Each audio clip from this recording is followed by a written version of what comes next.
अर्ज भरण्याचा शेवटचा दिवस. अर्ज भरण्याची वेळ दुपारी 3 वाजता संपत होती. पण 3 वाजेपर्यंत आणि 3 वाजल्यानंतरही राज्यात बराच राडा सुरू होता.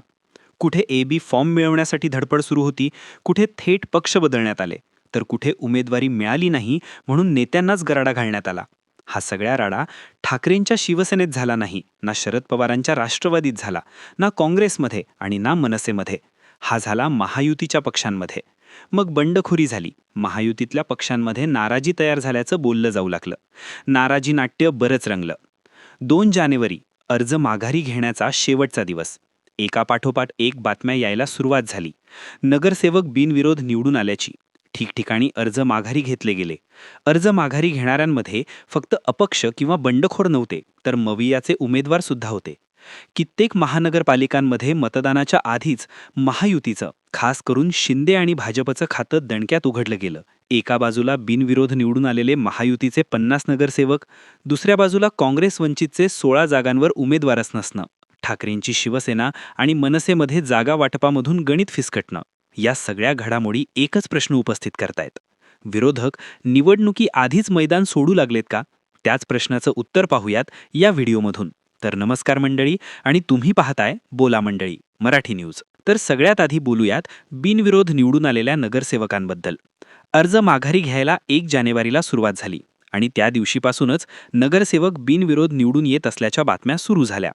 आता हा आकडा बघायचा झाला तर कल्याण डोंबिवलीमध्ये भाजपचे 15 आणि शिंदेंच्या शिवसेनेचे 6 असे महायुतीचे एकूण 21 उमेदवार बिनविरोध विजयी झालेत. विशेष म्हणजे एका जागेवर मनसेच्या शहराध्यक्षानेच आपला उमेदवारी अर्ज मागे घेतलाय. कल्याण डोंबिवलीमध्ये बहुमतासाठी 62 नगरसेवक निवडून येणं गरजेचं आहे. मयुतीने त्यापैकी 21 नगरसेवक मतदानाच्या आधीच निवडून आणलेत. शेजारीच असलेल्या ठाण्यात शिंदेंच्या शिवसेनेचे 4 नगरसेवक बिनविरोध निवडून आलेत.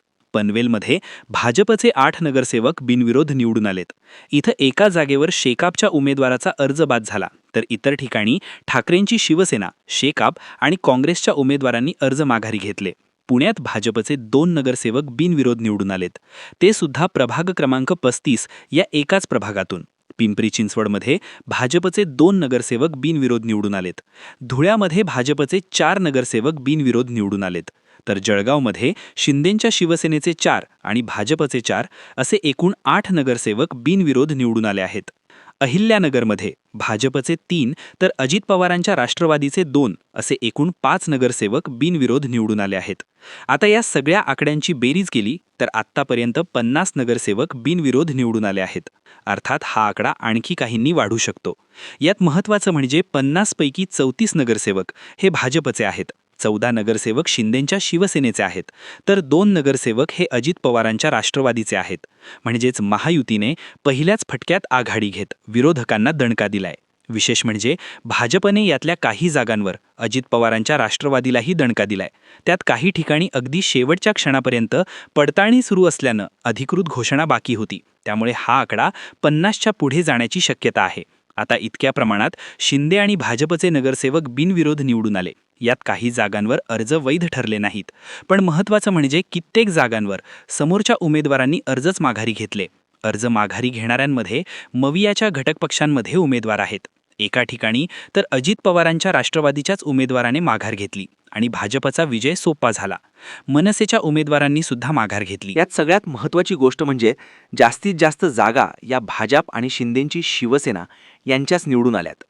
जवळपास 48 जागांवर या दोन्ही पक्षांनी बिनविरोध विजय मिळवलाय, तर मवियाच्या पारड्यात यातली एकही जागा नाही. आता याचा या दोन्ही पक्षांना होणारा फायदा म्हणजे आपल्या विरोधात फाईटच नसल्याचं नॅरेटिव्ह उभं करता येतं.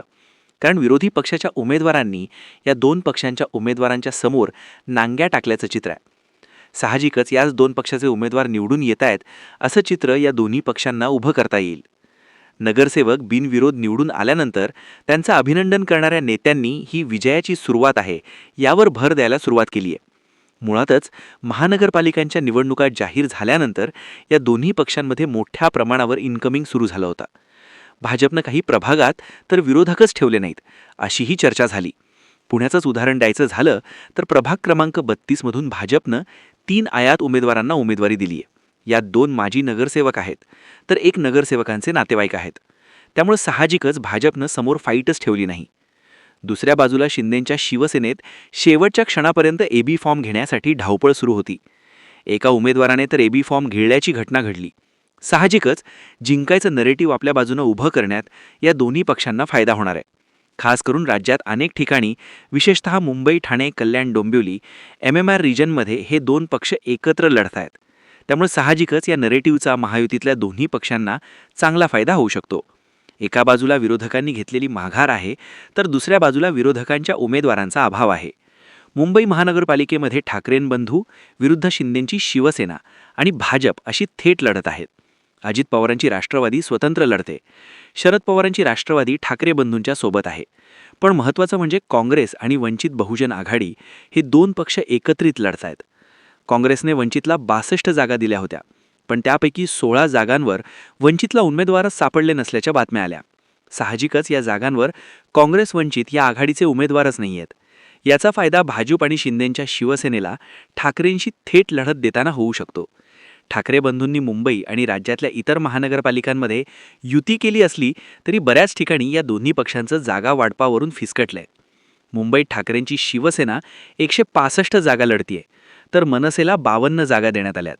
या 52 जागांपैकी काही जागा अशा आहेत जिथे भाजप किंवा शिंदेंचे उमेदवार प्रचंड भक्कम आहेत. काही जागा अशा आहेत जिथे मनसेला उमेदवारी दिल्यामुळे ठाकरेंच्या शिवसेनेच्या कार्यकर्त्यांनी बंड केलंय. तर काही जागांसाठी मनसे प्रचंड अग्रेसिव्ह असताना त्या जागा ठाकरेंच्या शिवसेनेकडेच राहिल्या आहेत. त्यामुळं तिथे मनसेनं बंड केलंय. भाजपचे अमित साठम, राहुल नार्वेकर, शिंदेंच्या शिवसेनेचे प्रकाश सुर्वे या नेत्यांनी मध्यस्थी करत आपापल्या पक्षातली बंडखोरी थांबवलीय. पण मनसे आणि ठाकरे गटाला यात यश आलेलं नाही.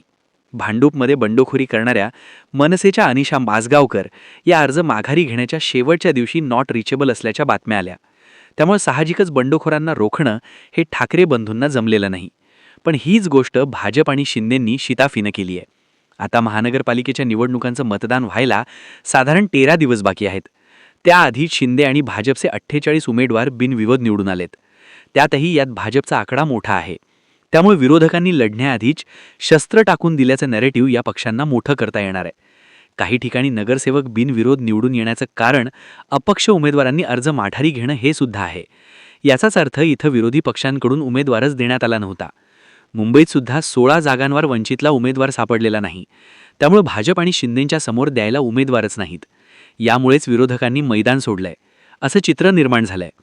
ज्या प्रकारे भाजप आणि शिंदेंच्या शिवसेनेनं बंडखोरी शांत करण्यात यश मिळवलं, अजित पवारांनी भाजपकडून संधी नाकारले गेलेले उमेदवार आपल्या गळाला लावले, त्या प्रमाणात महवियाचे पक्ष ॲक्टिव्ह नाहीयेत. त्यात जागा वाटपातच गणित फिसकटलेलं असल्यानं ठाकरे बंधूंमध्ये किती एकवाक्यता आहे, विरोधक आहेत कुठे, हे प्रश्न विचारण्याची आयती संधी शिंदे भाजपला मिळाली आहे. निकालाआधीच 50 मारत भाजप आणि शिंदेंनी विरोधकांना दणका दिलाय.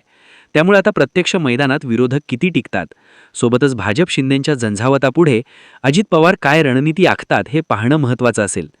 भाजप आणि शिंदेंच्या बिनविरोध निवडून आलेल्या नगरसेवकांबद्दल आणि विरोधकांच्या न दिलेल्या फाईटबद्दल तुम्हाला काय वाटतं? तुमची मत आणि प्रतिक्रिया कमेंट करून नक्की सांगा.